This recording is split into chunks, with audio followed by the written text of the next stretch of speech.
Hello friends, welcome to my YouTube channel In Class, the English Classroom.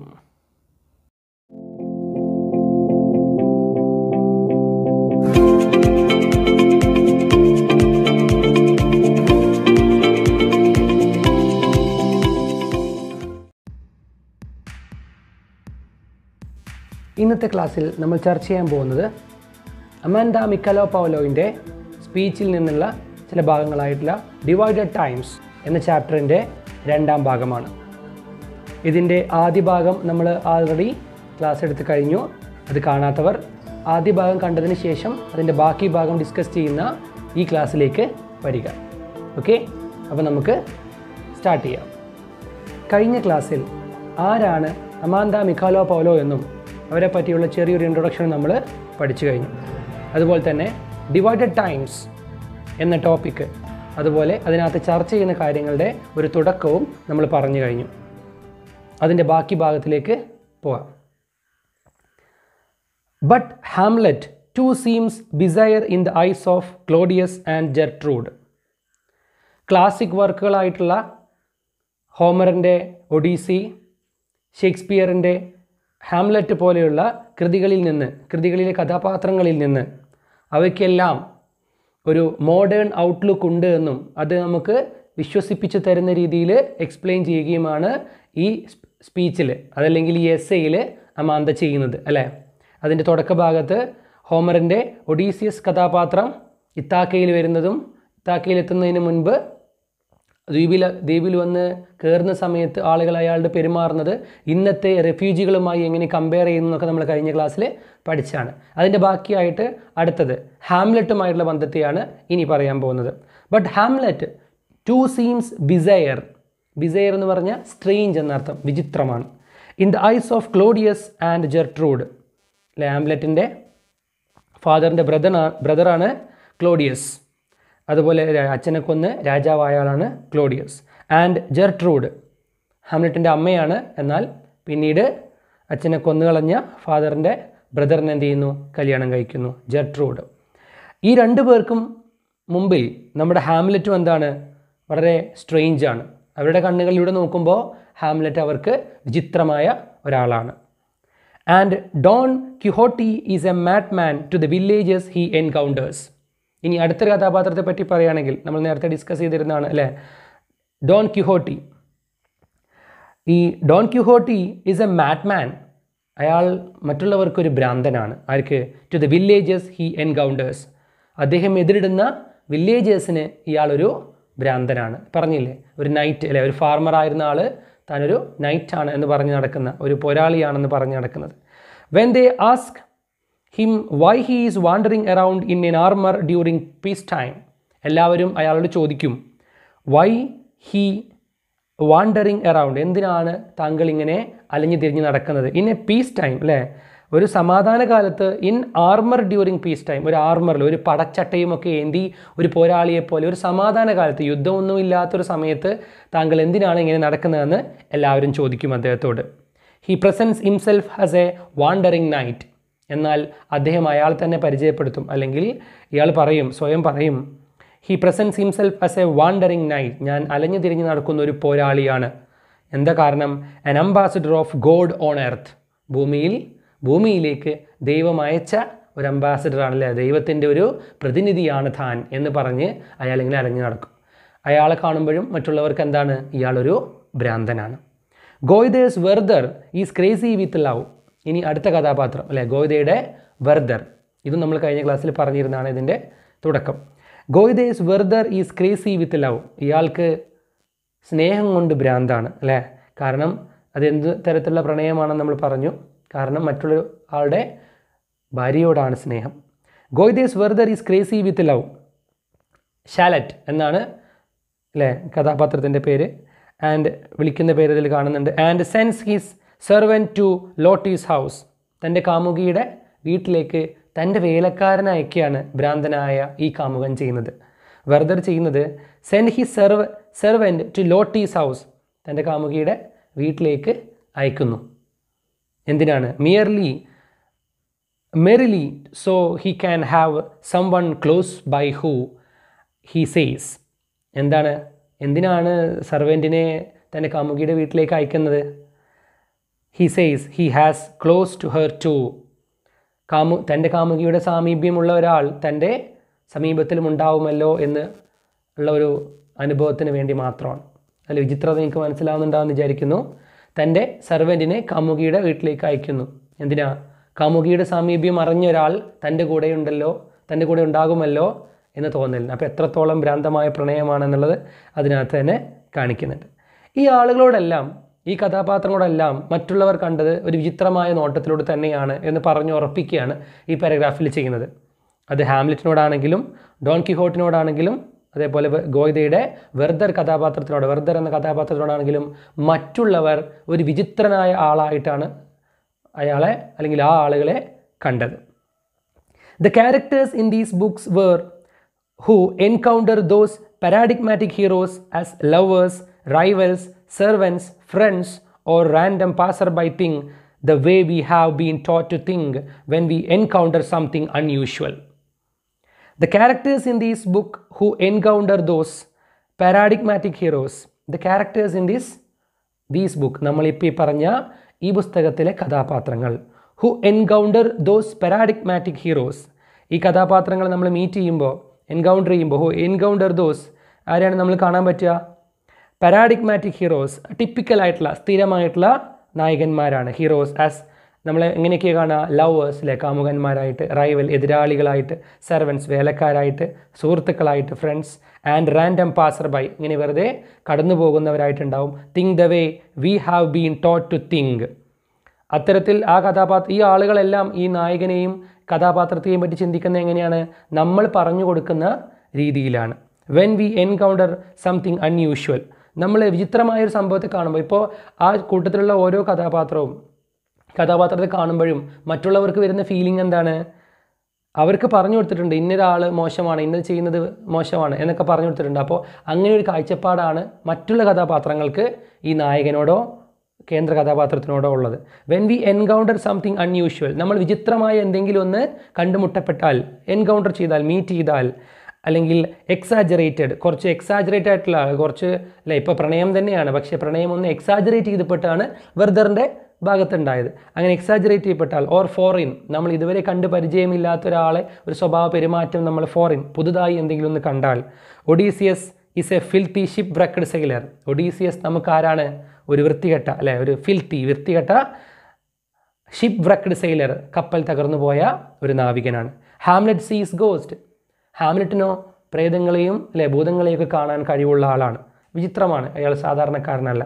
Don Quixote is walking on clouds. Don Quixote ആണെങ്കിലോ മേഘങ്ങളിൽ നടക്കുന്ന ഒരാളാണ്, എന്ന് വെച്ചാൽ ഒരു സ്വപ്നജീവിയാണ്. And Werther is ruled by an unhealthy passion. Werther ആണെങ്കിലോ അനാരോഗ്യകരമായ ഒരു ഇഷ്ടവും മനസ്സിൽ കൊണ്ട് നടക്കുന്നതാണ്. ഒരിക്കലും യോജിക്കാത്ത, ഒരിക്കലും അംഗീകരിക്കാൻ മറ്റുള്ളവർക്ക് കഴിയാത്ത വേറൊരാളുടെ ഭാര്യയെ സ്നേഹിക്കുന്ന വെർദർ. ഇവരെല്ലാവരും എന്താണ്? അൺയൂഷ്വൽ, സാധാരണയിൽ നിന്ന് വ്യത്യസ്തരാണ്. എക്സാജറേറ്റഡ്, കുറച്ച് എന്താണ്? എൻലാർജ്ഡ് ആണ്, മറ്റുള്ള സാധാരണ കഥാപാത്രങ്ങളിൽ നിന്ന് കുറച്ചു മുകളിൽ നിൽക്കുന്നതാണ് ഇവരുടെ സ്വഭാവം. ഫോറിൻ ആണ്, ആർക്കും അത്രേ പരിചിതമല്ലാത്ത ഒരു പുതിയ സ്വഭാവ രൂപങ്ങളുള്ള ആളുകളാണ് ഇവരെല്ലാം. ഇവരോടൊക്കെ എങ്ങനെയാണ് പെരുമാറേണ്ടത്, ഇവരോടൊക്കെ ഇങ്ങനെയാണ് എന്ന രീതിയിലുള്ള ഒരു കാഴ്ചപ്പാടുള്ളത് കൊണ്ടാണ് മറ്റുള്ള കഥാപാത്രങ്ങൾ ഇവരെ അങ്ങനെ കാണുന്നത്. What literature does is incorporate the other in all its quirks and peculiarities into the social body. സാഹിത്യം, ലിറ്ററേച്ചർ ചെയ്യുന്നത് എന്താണ്? Does is incorporate the other, മറ്റുള്ളവരെ കൂടെ. നമ്മൾ പറഞ്ഞു അല്ലേ, ഈ ചാപ്റ്ററിൻ്റെ പ്രത്യേകത തന്നെ എന്താണ്? മറ്റുള്ളവരെ എങ്ങനെ സാഹിത്യം കൊണ്ടുപോകുന്നു അല്ലെങ്കിൽ മനസ്സിലാക്കാൻ സഹായിക്കുന്നു എന്നുള്ളതാണ് അല്ലേ. സോ ഇവിടെ വാട്ട് ലിറ്ററേച്ചർ ഡസ് ഈസ്, സാഹിത്യം എന്താ ചെയ്യുന്നത്? ഈസ് ഇൻകോർപ്പറേറ്റ് ദ അതർ, മറ്റുള്ളവനെ കൂടെ ചേർക്കുന്നു. In all it's quakes and peculiarities. Quakes എന്ന് പറഞ്ഞാൽ വിചിത്രത. സാഹിത്യം തന്നെ വിചിത്രതയാണ്, ഒരു വിചിത്രമായ സംഭവമാണ്. ആൻഡ് പെക്യൂലിയാരിറ്റീസ്, അതിൻ്റെ പ്രത്യേകതകളിൽ. Into the social body, സമൂഹത്തിലെ മറ്റുള്ളതിനെയും സാഹിത്യം എന്ത് ചെയ്യുന്നു? അതിൻ്റെ വിചിത്രതയ്ക്കൊപ്പം തന്നെ, അതിൻ്റെ പ്രത്യേകതകൾക്കൊപ്പം തന്നെ കൂടെ ചേർക്കുന്നു. സമൂഹത്തിൽ ഓരോരുത്തരെയും കൂടെ ചേർക്കുന്നു.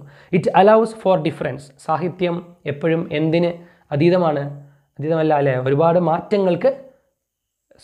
മാറ്റങ്ങൾ എപ്പോഴും സ്വീകരിക്കുന്ന ഒരു വിഭാഗമാണ് സാഹിത്യം. ഇറ്റ് അലൗസ് ഫോർ ഡിഫറൻസ്, തീർച്ചയായിട്ടും വ്യത്യസ്തങ്ങൾ അല്ലെങ്കിൽ വ്യത്യാസകരമായിട്ടുള്ള സംഭവങ്ങൾ ഇവിടെ അനുവദനീയമാണ്. And often even proclaims it to be genius, മാത്രമല്ല ചിലപ്പോൾ അത്തരത്തിലുള്ള വ്യത്യസ്തമായ സംഭവങ്ങളെ, അതല്ലെങ്കിൽ ഈ പറഞ്ഞ പോലെയുള്ള ഫോറിൻ ആയിട്ടുള്ള പുതിയതായിട്ടുള്ള അല്ലെങ്കിൽ എക്സാജറേറ്റഡ് ആയിട്ടുള്ള അതല്ലെങ്കിൽ അൺയൂഷ്വൽ ആയിട്ടുള്ള സംഭവങ്ങളെ ചിലപ്പോൾ എന്തായെന്ന് പറയുകയും ജീനിയസ് ആയിട്ട് മാറ്റിക്കളയുകയും ചെയ്യും. അത്തരം സംഭവങ്ങൾ സാധാരണ ആളുകൾക്ക് അംഗീകരിക്കാൻ കഴിയുന്ന അല്ലെങ്കിലും അത്തരം ആളുകളെ ജീനിയസ് ആക്കി കഥകൾ എഴുതാനും കഴിയും. It considers difference a sign of courage, സാഹിത്യത്തിൽ എന്താണ് കണക്കാക്കുന്നത് എങ്ങനെയാണ്? ഇറ്റ് കൺസിഡർ ചെയ്യുന്നത് എങ്ങനെയാണ്? ഡിഫറൻസ്, മാറ്റം, ചേഞ്ച് എന്ന് പറയുന്നത് is a sign of courage, അത് ധൈര്യമുള്ളവൻ്റെ ഒരു കഴിവാണ്. അതായത് മാറ്റങ്ങൾക്ക്, സ്ഥിരമായി പോകുന്ന രീതിയിൽ നിന്ന് മാറ്റി ചില വ്യത്യാസങ്ങൾക്ക് എപ്പോഴും ധൈര്യം കാണിക്കാറുണ്ട് സാഹിത്യം. ദ ഹീറോ ഈസ് ഹൂ ഈ ചൂസസ് ടു ബി, അതുകൊണ്ട് തന്നെ എഴുത്തുകാരൻ തിരഞ്ഞെടുക്കുന്നവനാരോ അതാണ് നമ്മുടെ കഥാനായകൻ. അതല്ലെങ്കിൽ കഥാനായകൻ എങ്ങനെ തോന്നുന്നോ അങ്ങനെ പ്രവർത്തിക്കാൻ സ്വാതന്ത്ര്യമുള്ളത് സാഹിത്യത്തിലുണ്ട്. ആ സ്വാതന്ത്ര്യം സാഹിത്യം നൽകുന്നുമുണ്ട്. Or he fights for his freedom, അയാൾക്ക് എന്ത് ചെയ്യാം? നായകന് എന്ത് ചെയ്യാം? He fights for the freedom, അയാൾക്ക് അയാളുടെ സ്വാതന്ത്ര്യത്തിന് വേണ്ടിയിട്ട് പോരാടാം. ഹിസ് ഐഡിയാസ്, അയാളുടെ ആശയങ്ങൾക്ക് വേണ്ടിയിട്ട് പോരാടാം. ഓർ ഹിസ് എസ്തെറ്റിക്, അയാളുടെ സൗന്ദര്യ ബോധത്തിന് വേണ്ടിയിട്ട് അയാൾക്ക് പോരാടാം. As does James Joyce's Stephen Dedalus, James ജോയ്സിയുടെ വളരെ ഫേമസ് ആയിട്ടുള്ള പുസ്തകമായ a portrait of artist as a young man എന്ന കഥയിലെ, എന്ന നോവലിലെ സ്റ്റീഫൻ ഡിഡാലസ് ചെയ്തതുപോലെ എന്ത് ചെയ്യാം? സൗന്ദര്യത്തിന് വേണ്ടിയിട്ട് അതല്ലെങ്കിൽ അദ്ദേഹത്തിൻ്റെ ആശയങ്ങൾക്ക് മുറുകെ പിടിക്കാൻ വേണ്ടിയിട്ട്, സ്വാതന്ത്ര്യത്തിന് വേണ്ടിയിട്ട് പോരാടാൻ പോലും ഒരു നായകന് സ്വാതന്ത്ര്യമുണ്ട്. അത് ആ എല്ലാ സ്വാതന്ത്ര്യം കൊടുത്തുകൊണ്ടാണ് എന്ത് ചെയ്യുന്നത്? ഓരോ കഥാപാത്രങ്ങളെയും സാഹിത്യം സൃഷ്ടിക്കുന്നത്. ചുരുക്കി പറഞ്ഞാൽ സാഹിത്യം എപ്പോഴും മറ്റുള്ളവനെ കൂടെ, കൂട്ടത്തിൽ പെടാത്തവനെ കൂടെ കൂട്ടി ആണ് ഇത്രയും കാലമായി മുന്നോട്ട് വന്നത്. അത് നമ്മൾ വ്യക്തമായിട്ടൊന്ന് വായിച്ചു നോക്കിയാൽ മനസ്സിലാകുന്നതേ ഉള്ളൂ. അതുകൊണ്ട് എല്ലാത്തിൻ്റെയും ഒരു പുനർവായന കൊണ്ട് നമുക്ക് മനസ്സിലാകുന്നത് സാഹിത്യം ഒരിക്കലും നമുക്ക് അപ്രാപ്യമായ വലിയ വിഭാഗത്തിൽപ്പെട്ട ആളുകളുടെ മാത്രം കഥയല്ല. അതിലെല്ലാവരും സാധാരണക്കാർ തന്നെയാണ്. ഇപ്പോൾ പറഞ്ഞ ക്ലാസിക്കിലെ കേന്ദ്ര കഥാപാത്രങ്ങളെല്ലാം വ്യത്യസ്തരാണ്, സമൂഹത്തിൽ നിന്ന് മാറ്റി നിർത്തപ്പെട്ടവരാണ്, അല്ലെങ്കിൽ അതിൽ ചുറ്റുപാടുമുള്ള ആളുകൾ അവരെ മാറ്റി നിർത്തിയതാണ് അല്ലേ. എന്നിട്ടും ലോകം സാഹിത്യത്തിലൂടെ ഇവരെ എല്ലാവരെയും അംഗീകരിച്ചതാണ് എന്ന സത്യമാണ് ഇവിടെ പറയുന്നത്. Fiction teaches us to think creatively about a difference, സാഹിത്യം അല്ലെങ്കിൽ കഥകൾ ടീച്ചസ് അസ് ടു, നമ്മളെ പഠിപ്പിക്കുന്നുണ്ട് തിങ്ക് ക്രിയേറ്റീവ്ലി അബൌട്ട് ഡിഫറൻസ്, മാറ്റങ്ങളെപ്പറ്റി ക്രിയാത്മകമായി ചിന്തിക്കാൻ നമുക്ക് എപ്പോഴും ധൈര്യം തരുന്ന ഒന്നാണ് സാഹിത്യം. സാഹിത്യത്തിൽ എപ്പോഴും എന്താണ്? മാറ്റങ്ങൾക്ക് ഒരുപാട് സ്പേസ് ഉള്ളതാണ്. ആന്ത്രോപോളജിക്കൽ സ്റ്റഡീസ് അല്ലേ, നരവംശാസ്ത്രം, സൈക്കോ അനാലിസിസ്, മനഃശാസ്ത്രം, സോഷ്യോളജി, സാമൂഹിക ശാസ്ത്രം അല്ലെങ്കിൽ അല്ലേ സമൂഹത്തെ പറ്റിയുള്ള പഠനങ്ങൾ, ഇതെല്ലാം ആൾ ഓഫർ തിയററ്റിക്കൽ ഡിസ്ക്രിപ്ഷൻസ്. എല്ലാം എന്താണ് നൽകുന്നത്? തിയററ്റിക്കൽ ആയിട്ടുള്ള അല്ലേ, തിയറീസ് മാത്രമുള്ള ഉത്തരങ്ങളും ഡിസ്ക്രിപ്ഷൻസുമാണ്, വിവരണങ്ങളാണ് നമുക്ക് നൽകുക. For what a novel teaches by example and by identification. എന്നാൽ ഒരു നോവൽ എങ്ങനെയാണ് നമ്മളെ കാര്യങ്ങൾ പഠിപ്പിക്കുക? മറ്റുള്ള അനാലിസിസുകളും അല്ലെങ്കിൽ മറ്റുള്ള തിയറികളും മറ്റുള്ള എല്ലാ പഠനങ്ങളും നമുക്ക് എങ്ങനെയാണ്? ജസ്റ്റ് തിയറികൾ മാത്രമാണെങ്കിൽ novel teaches by example, novel നമുക്ക് മനുഷ്യ സാഹചര്യത്തെപ്പറ്റി, മനുഷ്യൻ്റെ മനോനിലയെപ്പറ്റി ഒരു എക്സാമ്പിളാണ് പറഞ്ഞത്. ഒരു കഥാപാത്രം എന്ന് പറയുന്നത് മനുഷ്യൻ്റെ മനോനിലയെപ്പറ്റി പഠിപ്പിക്കാൻ കഴിയുന്ന ഒരു എക്സാമ്പിളാണ്. അയാളുടെ മനോവികാരങ്ങൾ അല്ലേ, ഹാംലെറ്റിനെ പോലെയുള്ള അയാളുടെ മനസ്സിലൂടെ പോകുന്ന കാര്യങ്ങൾ നമുക്ക് പറഞ്ഞു തരുമ്പോൾ അയാളുടെ മാനസിക നിലയാണ് നമുക്ക് പറഞ്ഞു തരുന്നത്. So it is an example. And by identification, നമുക്ക് വ്യക്തമായി ഐഡൻറ്റിഫൈ ചെയ്യാൻ കഴിയുന്ന രീതിയിൽ അത് നമുക്ക് വിവരിച്ചു തരികയാണ് സാഹിത്യം ചെയ്യുന്നത്. The imitation of an action is what Aristotle called tragedy. Aristotle ട്രാജഡിയെ അല്ലെങ്കിൽ ഡ്രാമയെ അല്ലെ അല്ലെങ്കിൽ പ്ലേയൊക്കെ എന്താണ് പറഞ്ഞത്? The imitation of an action. Tragedy എന്ന് പറയുന്ന അല്ലെങ്കിൽ നാടകങ്ങൾ എന്ന് പറയുന്ന അല്ലെങ്കിൽ സാഹിത്യം എന്ന് പറയുന്നത് the imitation of an action, ഒരു പ്രവൃത്തിയുടെ ഇമിറ്റേഷനാണ് അല്ലേ, അതിൻ്റെ അനുകരണമാണ് എന്നാണ് അരിസ്റ്റോട്ടിൽ പറഞ്ഞിട്ടുള്ളത്. It would be difficult for one to think up a more ground breaking mode of understanding the mind and the heart. It would be difficult, ഒരാൾക്ക് ബുദ്ധിമുട്ടായിരിക്കും. For one to think up more, ഇതിൽ കൂടുതൽ ചിന്തിക്കാൻ ഒരാൾക്ക് ബുദ്ധിമുട്ടായിരിക്കും. എന്ത്? More ground breaking mode of understanding, ഇതിൽ കൂടുതൽ മനസ്സിലാക്കാൻ കഴിയുന്ന ഗ്രൗണ്ട് ബ്രേക്കിംഗ് മോഡ്, ഇന്നൊവേറ്റീവ് ആയിട്ടുള്ള വഴി കാണിക്കുന്ന രീതിയിൽ ഇതിൽ കൂടുതൽ ഇന്നോവേറ്റീവ് ആയിട്ടുള്ള ഒരു രീതി, മനസ്സിലാക്കാൻ കഴിയുന്ന രീതി ബുദ്ധിമുട്ടായിരിക്കും. എന്തിന് മനസ്സിലാക്കാൻ കഴിയുന്നത്? Understanding the mind and the heart.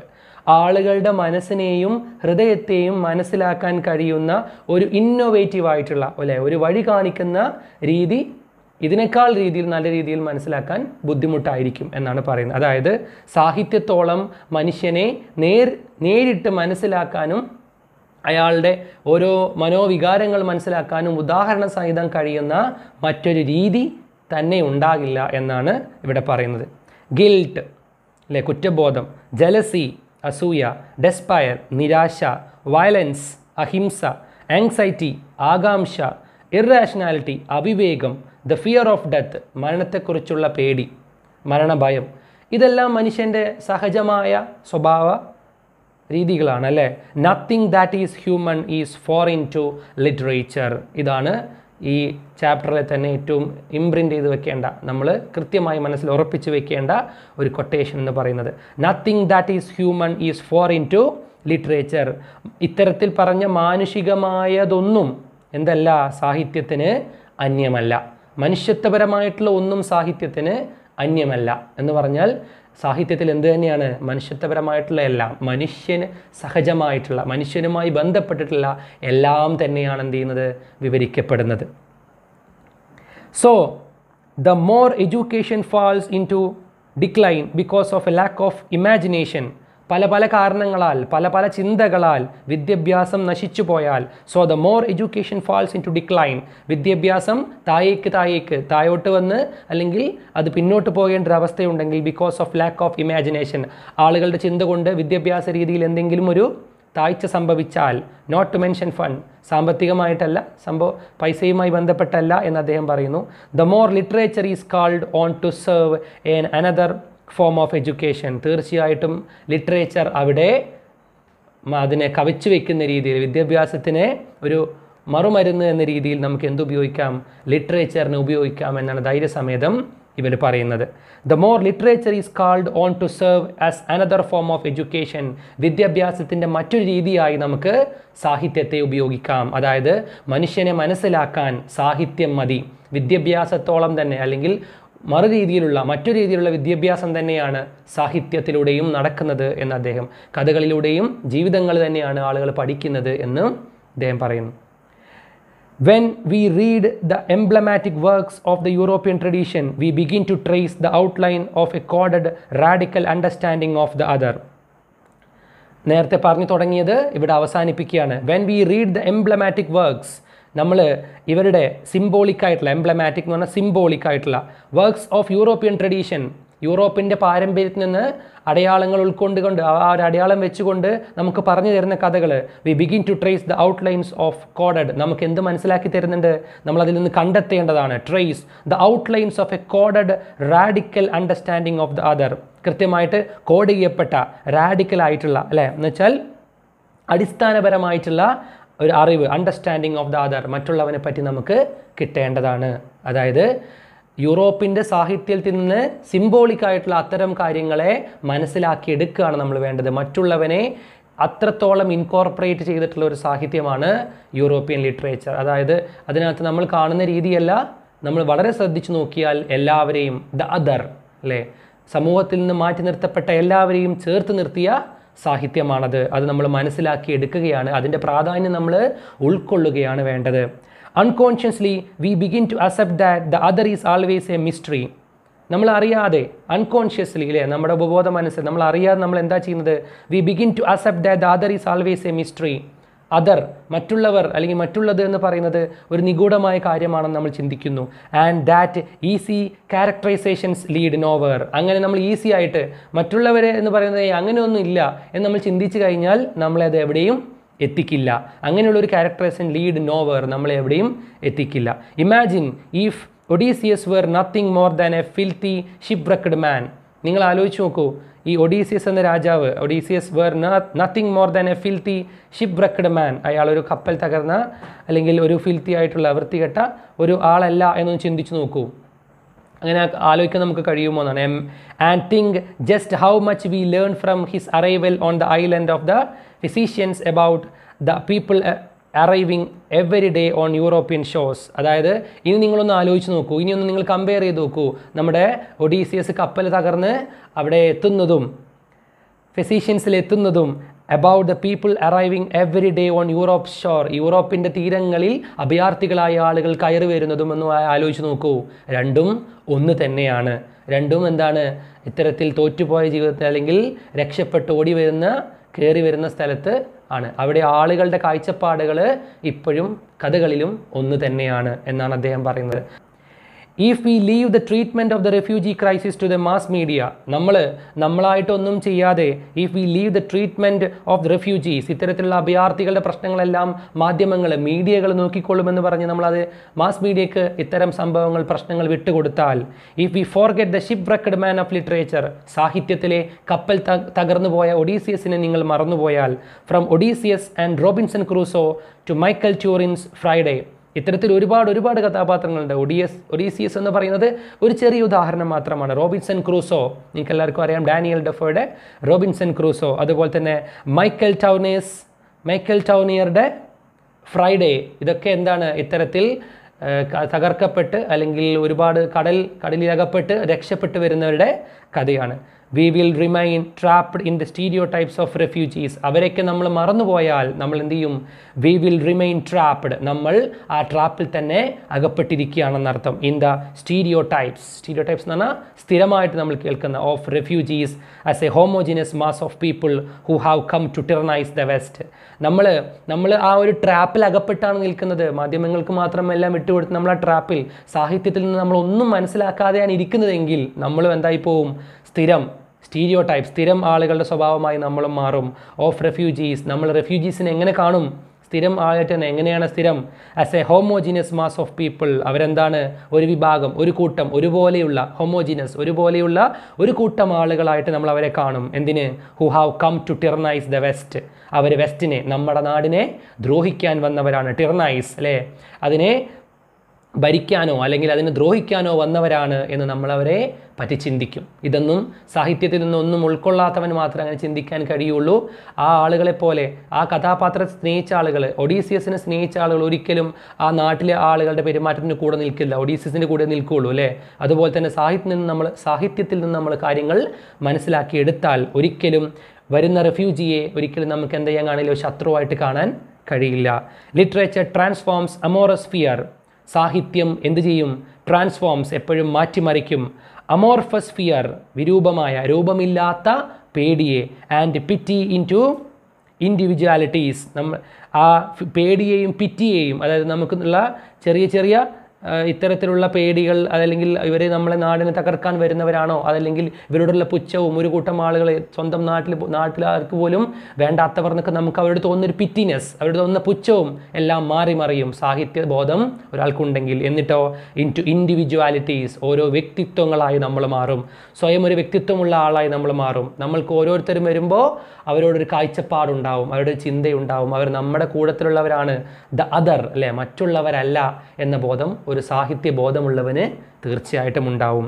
It tells us, നമ്മൾക്ക് പറഞ്ഞു തരും, സാഹിത്യം നമ്മൾക്ക് പറഞ്ഞു തരും, the other is not what it seems. നമ്മൾ കാണുന്ന പോലെ മാത്രമല്ല അതർ അല്ലേ, മറ്റുള്ളവർ എന്ന് പറഞ്ഞാൽ അവർക്കും ഒരുപാട് മാനസിക അല്ലെങ്കിൽ ശാരീരികമായിട്ടുള്ള അല്ലെങ്കിൽ മറ്റുള്ള രീതിയിലുള്ള സമൂഹത്തിൽ നിന്ന് മാറ്റി നിർത്തപ്പെട്ടതിൻ്റെ എല്ലാ വിഷമങ്ങളുമുണ്ട് എന്ന സത്യം നമ്മൾ മനസ്സിലാക്കും. So the other is not what it seems. നമ്മൾ കണ്ണുകൊണ്ട് കാണുന്ന, വാർത്തകളിൽ കേൾക്കുന്നത് മാത്രമല്ല സത്യം എന്നുള്ളത് ഒരു സാഹിത്യബോധമുള്ളവനും അവനെ കാണുന്നവനും ഒരു അഭയാർത്ഥിയെ മുൻപിൽ കാണുന്നവനും കാര്യങ്ങൾ മനസ്സിലാക്കാൻ പറ്റും എന്ന് പറഞ്ഞുകൊണ്ടാണ് ഇവിടെ ഈ പ്രസംഗത്തിൻ്റെ ഭാഗം, ഈ എസ്സേയുടെ ഭാഗം അവസാനിപ്പിക്കുന്നത്. ചുരുക്കി പറഞ്ഞാൽ, divided times how literature teaches us to understand the other എന്ന ഈ ചാപ്റ്ററിനകത്ത് പറയുന്നത് വളരെ ചെറിയ ഒരു കാര്യം മാത്രമാണ്. സാഹിത്യത്തിൽ നിന്ന്, ലിറ്ററേച്ചറിൽ നിന്ന് മറ്റുള്ളവനെ പറ്റി അല്ലെങ്കിൽ സമൂഹത്തിൽ നിന്ന് മാറ്റി നിർത്തപ്പെട്ടവനെ പറ്റി നമുക്ക് ഒരുപാട് കാര്യങ്ങൾ മനസ്സിലാക്കാനുണ്ട് എന്നാണ് പറയുന്നത്. അത് ഉദാഹരണ സഹിതം ഒരുപാട് കഥാപാത്രങ്ങളിലൂടെ പറഞ്ഞു തരികയാണ്.